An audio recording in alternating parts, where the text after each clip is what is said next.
while Misha can be anchoring in this bush, aggressive in this bush, defensive in this bush, or on the point capping. Does tilt at its core? 5v4, what if I just flanked and hit a God Mosh? So I go body check, I go indomitable, which is my unstoppable, I go into the fray, which is my save for allied heroes, I go...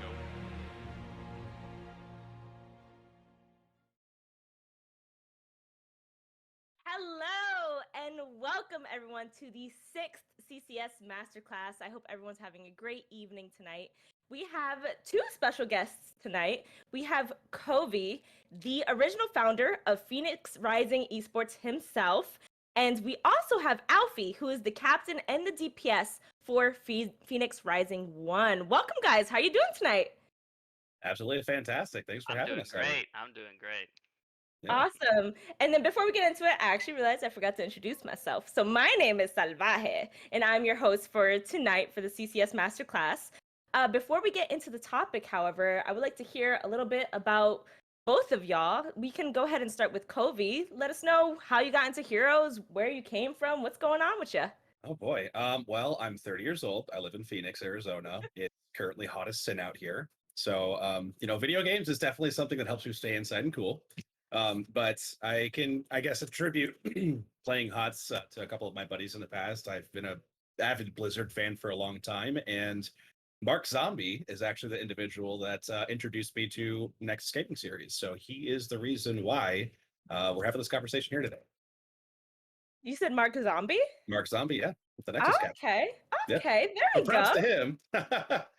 Yeah, that's what we like to hear. And we can go ahead and move on to Alfie. What's going on with you? How'd you get into Heroes? Let us know a little bit about yourself.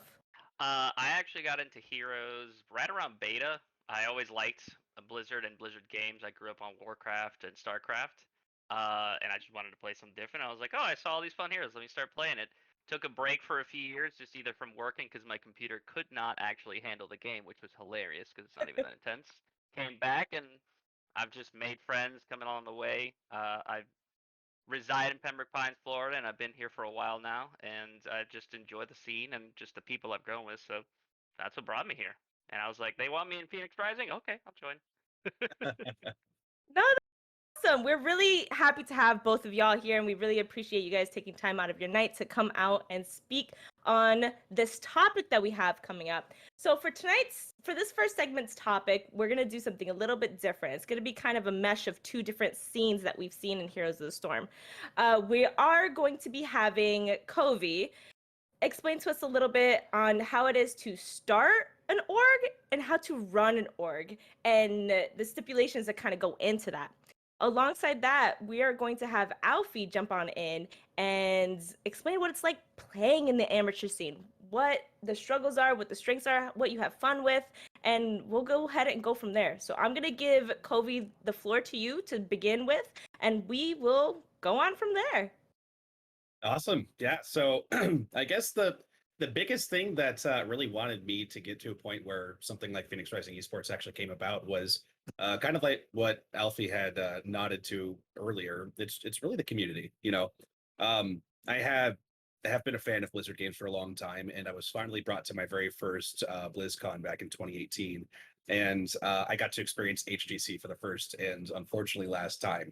And I got to tell you, like, that was the most glorious feeling ever, just sitting there with the crowd, just watching these two teams duke it out for this championship title. And like, it was amazing. It put goosebumps on the back of my neck. So, ever since that point, I was like, hey, I would love to get into a more amateur competitive thing, see if there's any way that we could have this resurgence of HGC. CCL has been going on, which is awesome. I'm super thankful that that's been happening. We've got MGS and Heroes Hype, and there's a few, And so I was like, all right, I'm playing around, starting to get better at the game, run into Mark Zombie. He's like, hey, we got this thing called Next Gaming Series we compete in North America. You should come check it out. Awesome. So we get our team together. It kind of falls apart 2 weeks before the start of the season, and I just started panic recruiting. So I am like a diehard deep bronze 6 player. I'm not ashamed to admit that. I'm much better at like management stuff. I'm not that good at the game, but I have a lot of fun and I'm getting better. So awesome. Thanks for our coach's help, by the way. Um,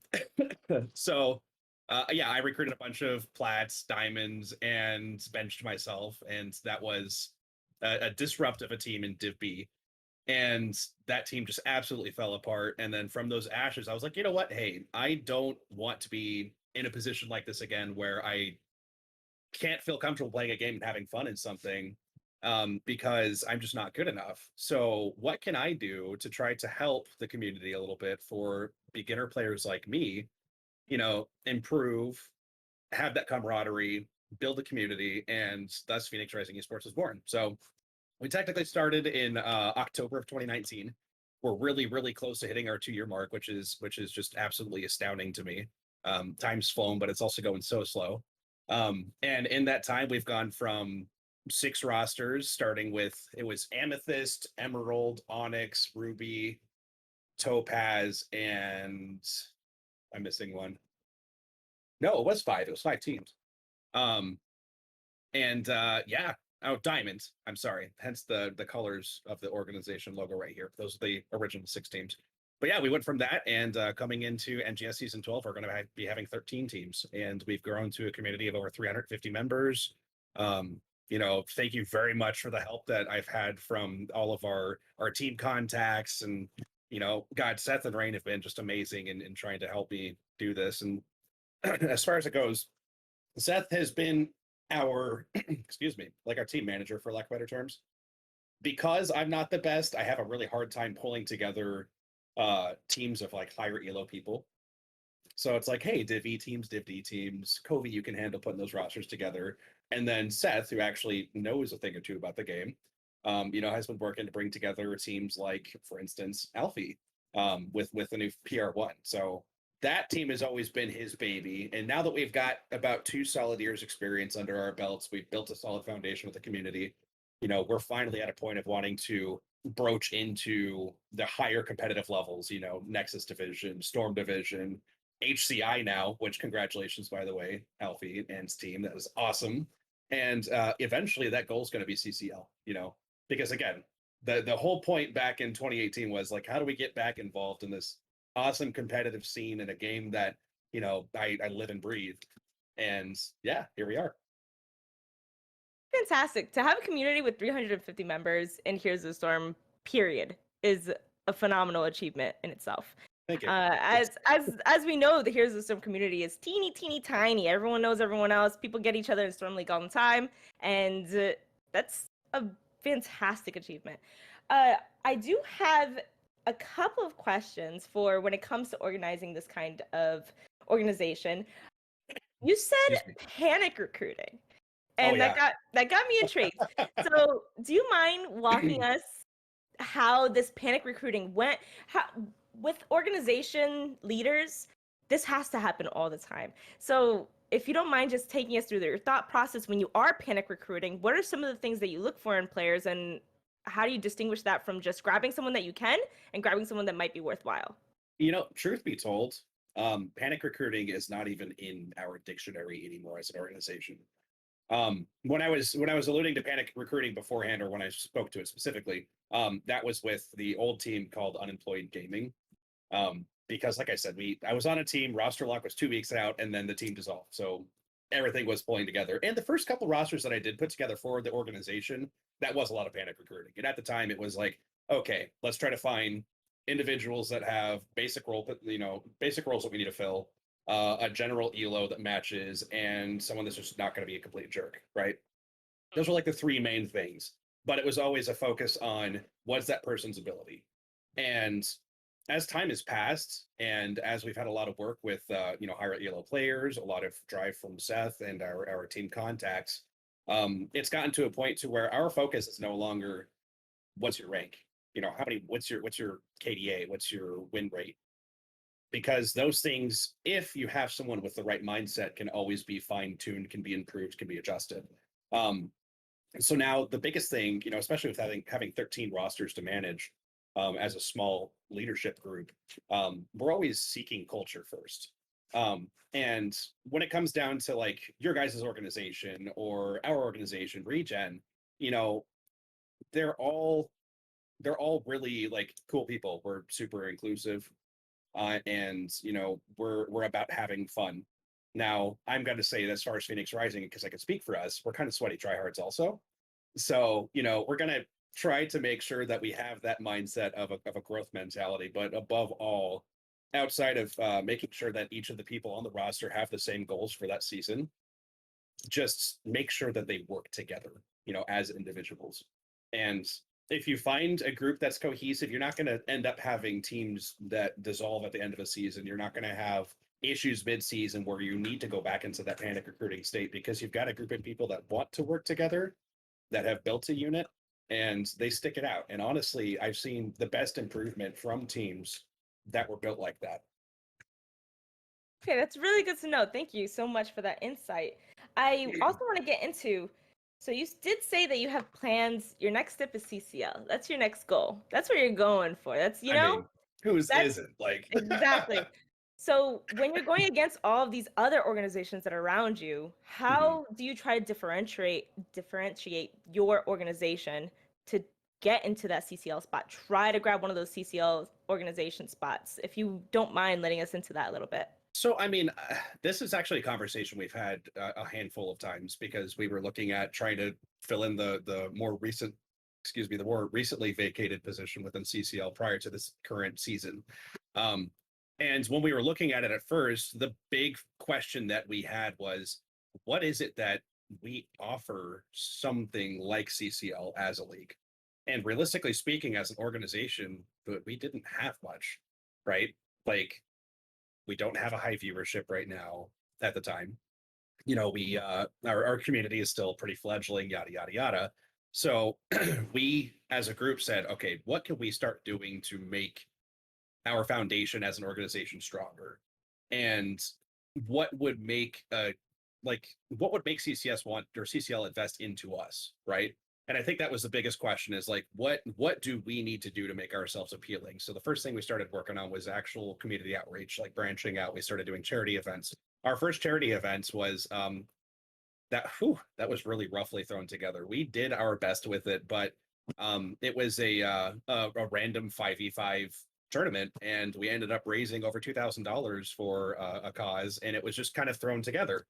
And that, I think, lit a big fire in our bellies as an organization and as a group of leaders within it, to say, let's continue doing stuff like this. And outside of that, we've been kind of taking some notes from larger organizations, well, more established ones like you guys, and saying, okay, how can we start reaching out to the community for things like training and coaching? So we started doing a series and segment called Hot A to Z.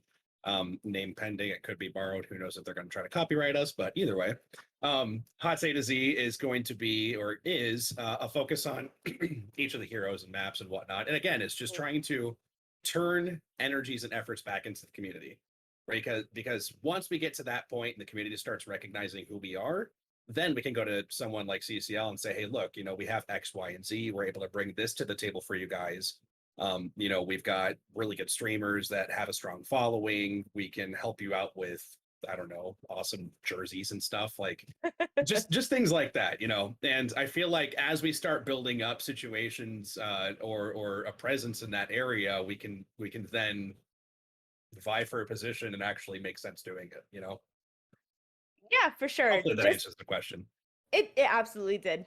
Just coming in from an outsider, when I first joined NGS, one of the first questions I did say was, who the heck is Phoenix Rising? And why do they have like 20 million teams? It's one of the first things I said. And then when we first, finally spoke to each other in DMs and whatnot, I was like, okay, this is who it is. So just know that even to people who aren't searching out for you, you're making an impression. For people who don't even know what NGS is and it's their first time going to NGS, seeing every single Phoenix Rising, Ruby, Diamond, Emerald, every Pokemon game that we have in the universe, you're making an impression. It's really, really awesome. I really would love what y'all are doing. That's super exciting. I mean, like, this has gotten to be more than just a passion project for me. It started out as a passion project, and it's really gotten to the point where it's like I'm learning skills that I could take into the professional world with me, even, when it comes Mhm. to like leadership and stuff. And it's just awesome. And it gives me every more reason to want to continue doing this. Now, granted, I probably run myself dry every now and then because, I've got work, I've got life, and then I'm dedicating every other waking moment to the organization. I'm fine and I'm happy to do that. But, it does get tiring a little bit. But luckily, having such a great group and a great community behind you, like it kind of refreshes you and invigorates you. But it's funny that you mentioned that whole bit about being recognized to those like that don't know who you are or those that you haven't spoken to, because I just actually ran across something from Into the Nexus, which is a pretty popular podcast, and I know of it. Kyle and Garrett in episode 365, Panda Parrot Pals, they were talking about playing against Roomba Rotations, which is now PRX. And they started going in about like, oh, this guy, there's a conglomerate called Phoenix Rising, yada yada, and maybe they started out where it's just one of them, and then they had too many subs, and now you have two teams, and now there's 20 Phoenix Rising, and they made this funny joke about like, well, for a small down payment, you can join our team, but we'll give you an off laner, we'll give you a shot caller, and we'll give you a guy that doesn't follow the rules. But all jokes aside, and all potential slights that may have come out of that, like I took it in a great way, but that really spoke to me because like this might sound really horrible, and I'm sorry, Garrett and Kyle, but I've never heard of the podcast before this, and no one really reached out to them. It happened organically, right? And that's the biggest thing that I've been working on with this organization too, is like, how grassroots can I get this? Outside of paying to get a team shop set up, or outside of spending money on getting our website hosted and whatnot, like nothing else has been done to get this promoted in any way, shape, or form, minus word of mouth and showing ourselves. And to have a group with a major following like that go and start talking about us, whether it's smack talk or not, hey, that's super exciting, and it shows that we're doing something right. Absolutely. You definitely have something amazing going on here, and I'm so excited to see where Phoenix Rising continues on from here. And I wish you the best of luck to get into that CCL organization spot if they do open up another one. So thank you so much, Covy. We are we are going to get Alfie in on this conversation, and now we have the perspective of the originator, the founder, all the struggles that he has went to bring this organization from nothing to something that can create $2,000 on a random event that they decided to do, which is fantastic. How is it playing in this organization? How's it playing in I'm going to say, is Phoenix Rising 1 the top team for the Phoenix Rising teams? Yes. Okay. They're the flagship. I Okay. am the flagship, yes. No. I mean, you're setting a precedent most of the time for the rest of the Phoenix Rising players and members. They're looking at you. How does it feel to be playing in these games and to be the top of Phoenix Rising? And just let us know your experiences, both negative and positive. I mean, generally, I've really enjoyed the experience for the most part. I'm fairly new to the organization. I came in after season 11. I was the original captain of Fantasy Flightless Foul, which we played 2 seasons in. Oh, Yeah, so you might recognize me a little bit. I If I'm there. subbed for y'all. And then Seth originally reached out to myself and Gingy to see if we were interested in joining the organization, at least my end, flagship for PR1. So I'm still relatively new, but I've made sure that I've actually introduced myself to as many of the different teams as I can. At this point, almost everybody knows who I am because I'll hop in every voice chat. I'll talk to everybody there, and I'll start doing 5v5 custom game ARAMs with everybody just because I got nothing to do. And it's been really incredible to just see how big the community can be, the people that I have met, and just enjoying meeting new faces and seeing new people. It's been a pleasure and an honor, honestly, to also be able to represent the organization as the flagship team. Uh, to me, I never envisioned that I would be playing high-level competitive HOTS from when I started. And truth be told, I'm still not at the level that I think I would even be able to reach CCL. I still think I'm well beyond that, and I would love to improve to get to that point. But I just love having the team that I've built with Seth and the people that I've built in the community, helping coach others and helping represent the org. And it's been good, honestly. I don't really have a lot of negatives aside from maybe getting a roster together because having been the org on the outside still from CCL, getting high level players to want to join your AKA Academy team was a little complicated at first. But it's been nothing but a pleasure, honestly. It's been a wonderful experience. That's really fantastic to hear. You know, there's a lot of people that I talk to who have been involved in different organizations and whatnot, and sometimes it's kind of a struggle even to get onto an academy team or to even get into communication with these org owners. And that's awesome to hear that you've had a pleasant experience with Phoenix Rising, and is wonderful for your future. So, in regards to HCI, and correct me, HCI is Heroes Clash Invitational? I believe so. Or Heroes Okay. Challenger Invitational. I believe. Heroes Okay, Challenger Invitational, yes. Heroes Challenger Invitational. Let us know what your experience was as a team, if you can go into that. If you can't go in as a team, what was your experience personally when you were playing into that? Well, it was exciting. It more than anything, it's cool to finally test our strength against either established teams or teams that I know have incredibly good and strong players. Um, we're still, as a five-man group, relatively new to each other. We've only been practicing together roughly twice a week, maybe for the past 3 weeks tops, essentially. And it's been exciting to know that even in this state where we still have to establish our synergies or communication and get a lot of these things fleshed out as basically a brand new team, because the only returning player that I was familiar with was my assistant captain Gingy Boy, who came from Fancy Flightless Foul. Everyone else was new to me, their communication, their playstyle, what they do. And even in this state, we're still putting up a fight against Chili Mountain Academy, against established teams. And I know it's exciting for all of us, and for even the ones that do have aspirations to maybe play in CCL one day, and just to enjoy high level competitive HOTS, because there's only so much enjoyment Stormling will bring you at the end of the day. And you really want to try and play against the best, play against the people that you know that you can have an enjoyable experience, even if you lose, because you put up a fight, you put up the entertainment, the fun aspect of getting better and growing better together. And I speak for the team as saying that this is exciting for us, and we look forward to it. I, again, would have never envisioned myself in this position, and I'm so happy to be in it, because it gives me something to enjoy as far as not just the org, but more community members and just being part of something bigger than just me and helping out in the org and all that stuff. It's exciting. It truly is.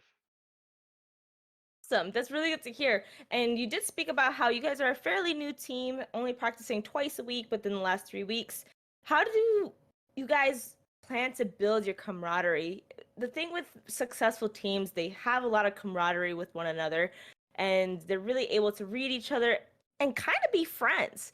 How do you guys plan to build that camaraderie with each other to try to go even further in these tournaments? So I speak for everyone in saying that we wanted to play together because not only do we want to play competitively, but we also enjoy our company. Uh, for the last few seasons, my glue has always been Gingy, my assistant captain, just because we've been in several teams together and we're friends outside of the game. Essentially, we talk almost every day to this degree. Uh, and the players that we ended up picking were people that I meshed well as far as personality wise. He meshed well, and we just enjoyed the back and forth and the dynamic. Because at the end of the day, like, coordination with ultimates or skills can be worked on. But if I don't enjoy your presence as a player, I'm not going to want to play with you.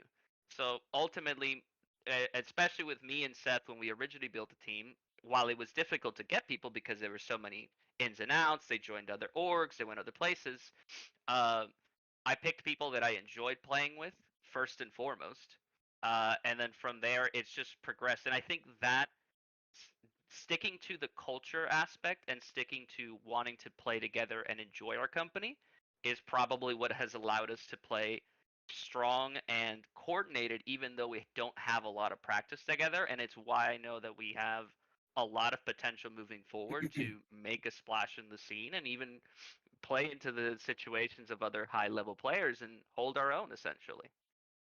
That's fantastic to hear. Covey, did you want to say anything to that? No, I mean honestly, Alfie was just pinging all of the check boxes that I would have asked him to. Like everything just nods back to kind of what I had said when you had asked me about the whole recruiting bit. I think it's Perfect. finding that culture fit's the most important thing first. Absolutely. Even outside of esports, in regular teams, in volleyball teams, basketball teams, football teams, if they don't like each other, they're not going to perform well. Right. Point blank, period. That's just how it is, and that's how it's always going to be. So, we do have some questions in the chat here. And the first one is going to be coming from Dudettes. The question is, this is primarily for you, Covey, I think. Okay. How does Phoenix Rising groom up incoming talent? So how do you find talent? How do you groom them up to be the best that they can be? So a lot of this is more Seth's wheelhouse, but in terms of like the leadership approach that we've taken towards it, we get people like Alfie, for instance, as a part of the community, and Alfie is actually part of our leadership as well. And it comes down to leaning into the community realistically.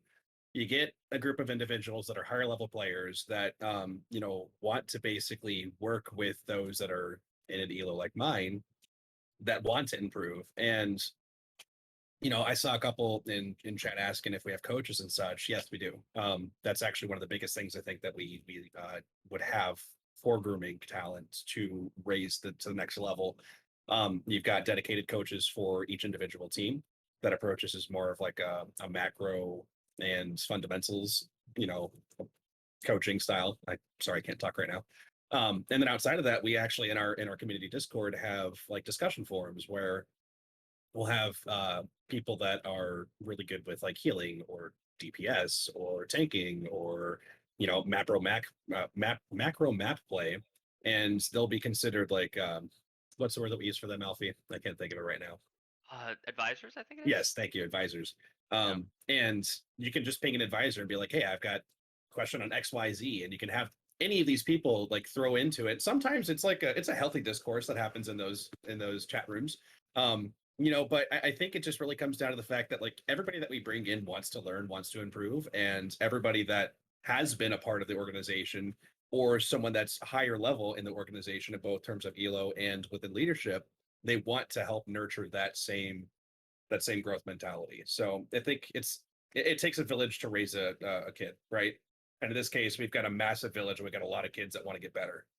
So we're all here to learn and improve in HOTS, and we've got a lot of leaders that want to help out with it. So okay, one thing I want to talk about in regards to how you guys recruit analysts and coaches. You say you have a recruit or a coach for every single team of Phoenix Rising Esports, which yes. varies on a wide spectrum of skill and talent. How do you determine which coach or which analysis goes to which team? That's something that would be very interesting to me. So as far as it goes for the coaches, we have a lot of tryouts. Like just as much as you might try out someone for a role on a team, we try out coaches. And a big reason for that comes down to their technique, right? So just because someone could be GM 20, for the past 5 years, I don't even know if POTS has been around for that long, but we're just run with it. Just because they've been GM 20 for a long time on a role does not necessarily mean that they're going to be qualified candidates to coach a team. They might not necessarily fit with that specific team. So we reached out to the community and we're like, hey, we're looking for people that are really good at the game. Some coaches actually just came in and they were previously players on a team, and they're like, hey, let me start taking some of the lower elo teams under my wing. And we try the coaches out, we see if it's a good fit. And the nice part about having 13 rosters is the fact that if there's someone on that's a part of a team, whether it be a captain, a coach, assistant captain, or an analyst, that doesn't fit with one team, there's a high possibility they might fit with a different one. So you'll find that there's a lot of swapping around within the organization, because even though, like you said and called out very appropriately, that we do have a very big sprawl in terms of our rankings and placements, that's kind of a goal, honestly, is to have representation in every division. But we group things off. So like the top half, we're going to have Div B up. everybody can kind of cycle through coaches because most of those coaches are all going to be grandmasters, right? And then Div C down, it's the same situation there. And in most cases, we'll have players from the higher level group that are coaching the lower level groups, which is awesome because not only does it give the the experience of learning and coaching, but it gives that opportunity for like our teams to get to know each other better too, which is cool. So hopefully I answered your question. I know I kind of rambled a You little bit did. there. No, you did. That absolutely strengthens the community in your team because you're completely removing essentially what is the divide between, bronze team versus platinum team. You're introducing that coach, and now everyone's getting to know each other. And not only are they playing the game with one another, they're getting to know each other. That's the most Yeah. important part. They're developing those relationships and realizing, hey, these are my homies. Phoenix Rising are a bunch of homies, and that's awesome. That's really awesome to hear about, and really exciting to see how you guys grow. I do have another question, and this is from Gingy Boy himself.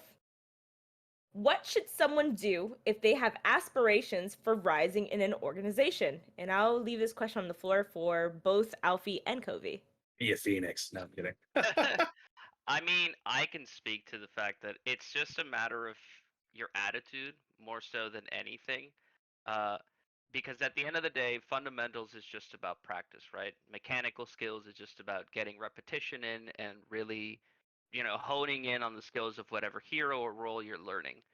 But at the end of the day, you have to be open to criticism. You have to be open to learn from people that understand the game a little bit more than you do, or even just from people in your own elo to understand what's going on, what the mentality is, and what shifts between when you're rising through the ranks exactly.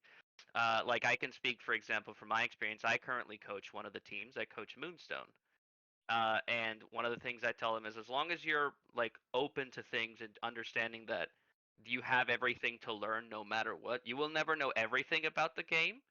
And just being in that mindset of being a sponge and understanding all the information coming in and just being open to it will help you rise through the ranks. I started off as like basically a glorified plat player for a while, and then as soon as I just started getting dedicated and learning from other people that knew the game better than I did, I started to go to where I'm at now at Master.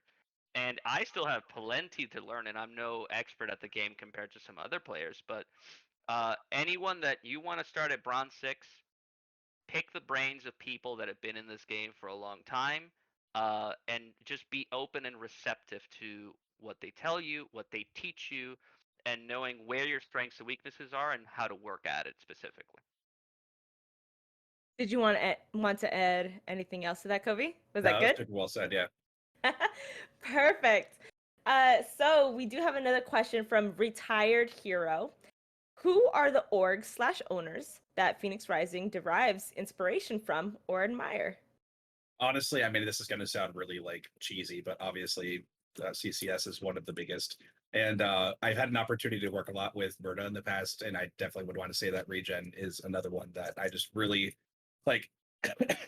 Between the two of you guys, you have massive communities, and that's super awesome. You've gotten to a point to where you can but don't demand respect in our communities and whatnot, and like within the league and stuff. And it's just awesome. Like you guys seeing those orgs when I started playing in NGS is what kind of pushed me to want to be a part of the same thing. So Okay, yeah, and there's a lot of similarities between, from what I've seen at the very least, between CCS and Phoenix Rising, and a lot of those similarities central around education, like the education about the game. How do I get better? What can I do?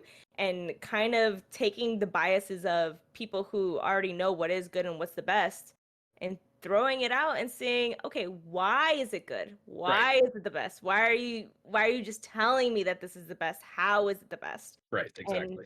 I see a lot of similarities between the two organizations. That's exciting. And we talk a lot about the positives on what we look for in players and how to recruit them into our organizations. However, I'm a little curious on what are some traits that you see that are a little bit of a red flag, and you say, I don't think you're going to be a good fit for our teams, whether it's Bronze 6 or Grandmaster Master. let us know what are some of those negatives that people should recognize in themselves and kind of determine, hey, I probably should work on this if I want to get into an org. I know this is going to sound silly, but one of the biggest, I'm not going to say pet peeve, but one of the biggest things that deters me is someone that's like a yes person. If you ask them, hey, can you play this role? Yeah. Can you play this hero? Yeah, absolutely. It's just be aware of the fact that there's always something to learn, right? Going back and saying that yes, people, it really shows that you're kind of set in ways. I was like this a lot. I mean, I think hell, even Alfie has helped break me of this habit to some extent because I'd be asked, hey, can you play the Sank? Oh yeah, totally. A Nubarak, for instance. What is my favorite thing to do on a Nubarak? I know I can't play him. Why? Because I dive straight into things I shouldn't. I don't even face check bushes. I just dive under the bush into where we should be invading on like a camp, for instance, and die like that. But like things like that happen to yes people all the time. So my suggestion would be in this specific situation or in relation to being a yes person, learn that there's always something to learn, right? The only thing we all know is that we don't know anything at all. That's going to be a little too philosophical, but I think that really gets down to like the core of that element. Another thing is people that are afraid to communicate in a game, like, and I know there's going to be those out there that are more introverted and still want to have fun playing games and stuff like that. If like as a note, if you ever want to get into a more competitive scene with whatever game it may be, whether it's HOTS or Call of Duty or something along those lines, you got to get yourself to a position where you got to be comfortable communicating to some extent, right? Because the more a team is able to communicate with one another, the better that team's going to be, the more effective they're going to be. So someone that doesn't talk enough, and then on the complete opposite side of the spectrum, someone that talks way too much. You need clarity and comms when you guys are in your matches. So if you got someone that's just moaning and groaning and griping about the fact that they missed one XP glow because they had, I don't know, the mage threw something at them out in the creep and they almost died. Like, we don't need to know about that. Like, just tell us that there's someone in lane if they disappear from lane or if you need help. And then like the biggest point I'm going to try to nail on here is just, again, culture. Like, I'm trying to be as PG as possible with this, but if you're a dick, you're probably not going to play on my teams, right? Because no one is going to enjoy being a part of that. Like, you look at your social circles, you look at your groups and whatnot. Like, there are some times when you might go out and yeah, the one person that's a total Chad in your guys' social group is coming along, then you can tolerate them for that small period of time because, hey, you know what, there's other things I can distract myself with. But when, especially with our teams, because we like to try hard, we like to get sweaty, when you're practicing 3 hours 3 times a week with this one person that's just a total Chad, like, that you're not gonna, no one's gonna get along with you.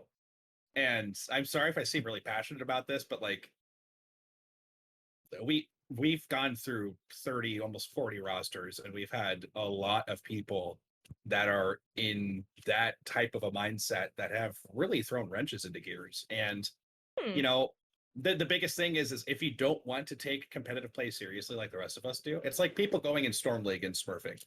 That stuff ticks me off for the sake of trying to, like, tank their team. If you go in just to just control your team and you're like trying to lose games, go lose games with a 5-stack pre-made, please. Like, I feel like it's the same thing when you're going into competitive league like this and you just want to show up like it's a beer league. No, we're not a beer league. Like, yes, let's have fun. Yes, let's be buddies. But like, don't be rude. Don't be raging. Don't go throwing stuff or punching your monitors or calling people things that you shouldn't be calling. Like, let's all be cool. Let's be accepting, and let's be open to learning. Sorry for that tirade. No, it's actually kind of eye-opening, the fact that you had to go, you said 30 rosters? Well, I mean, we've got 13 teams, and like in the since season 8 now going into season 12, we probably have gone through 30 to 35 rosters of like refreshes. There's a select few of individuals that have been around since season 8, and truth be told, I want to say Diamond and Ruby, yeah, are the only ones that have at least 50% or more of their original roster still there. All right, y'all heard it here first. Stop acting like you know everything, because guess what? You don't. All right. If you want to get into an org, you gotta get rid of that mentality. But that's an astonishing statistic to hear, essentially. I'm just laughing at Gingy's comments. Yeah, Gingy's going in. Wait, but Covy, I'm on one of your teams. Seems counterintuitive. But I deal with Gingy. It's fine. I'll manage him. There's but another tip. If you have someone that can manage teams that you don't want to manage, find them. I'm kidding. I love you, Gingy. there you go. We appreciate the Phoenix Rising squad. And honestly, this is my first time really getting kind of a dive deep, I guess you can say, into what Phoenix Rising is about. And it's fantastic. Again, the fact that you guys went and did a random tourney, like that's nothing to scoff at. Did a random tourney and raised $2,000. Now imagine when you plan that tourney, when you put in all the efforts into that tournament. What kind of money can you raise now? And that's fantastic. The Heroes of the Storm community is one of the most generous gaming communities I have ever seen. And if we're able to all come together and try to raise these funds for these, amazing causes, that's fantastic in itself. However, we are getting to the end of our segment. It has been a pleasure speaking with the both of you. So we are going to be jumping into shout outs. So we'll start with Covy first. Let us know, where can people find you? Where can we see you? Where are you at? Let us know where we can find you. Oh boy. All right. So we have a super old website. It's phoenixracingesports.org. You guys can check out some old team data from like season 8 and season 9 there, but it does have a link to our Discord. You can also find us on Twitter at Phoenix Rising E3. We do have a Facebook group as well. You can follow us on Twitch at Phoenix Rising Hots 1 or Phoenix Rising Hots 2. And yeah, if you guys want to check out anything else, we do have an awesome team shop open with some merchandise. You can get that over at playmakerswanted.com/Phoenix Rising Esports. We have some super duper awesome jerseys and a bunch of other cool stuff like that. So yeah, that's all I got. Those shirts are sick. I love them. My Thank God. You. Shout out to Tesky and Playmakers Wanted for some awesome products. We also do have our Brawl for Bryce Invitational coming up soon, as far as things that are going to be happening. It'll be on July 31st. Signups and registrations are still open. We're looking for as many teams as we can get, up to 24 if it need be, and we do have a prize pool for the winning team.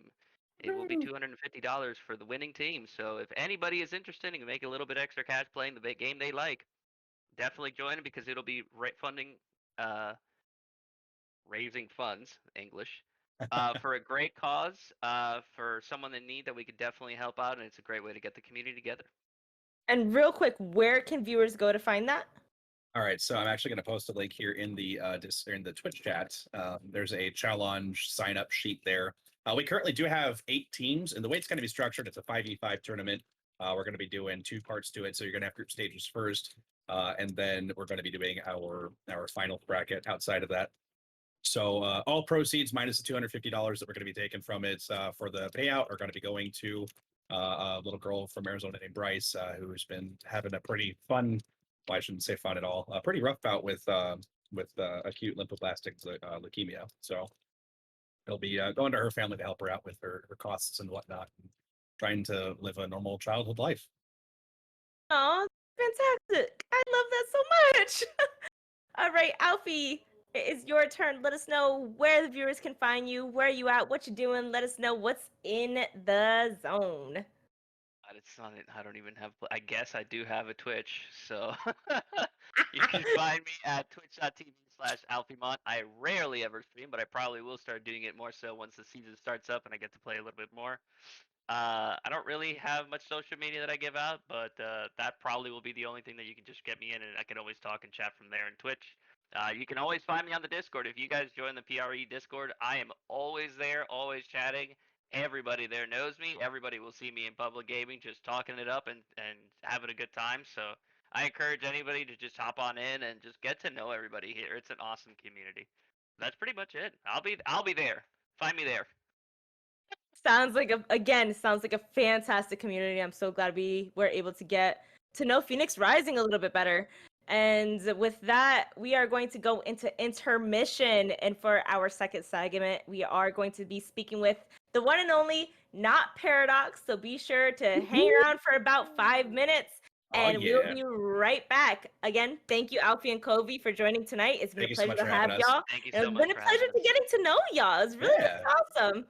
So Absolutely. we will see all y'all in 5 minutes. Thank you.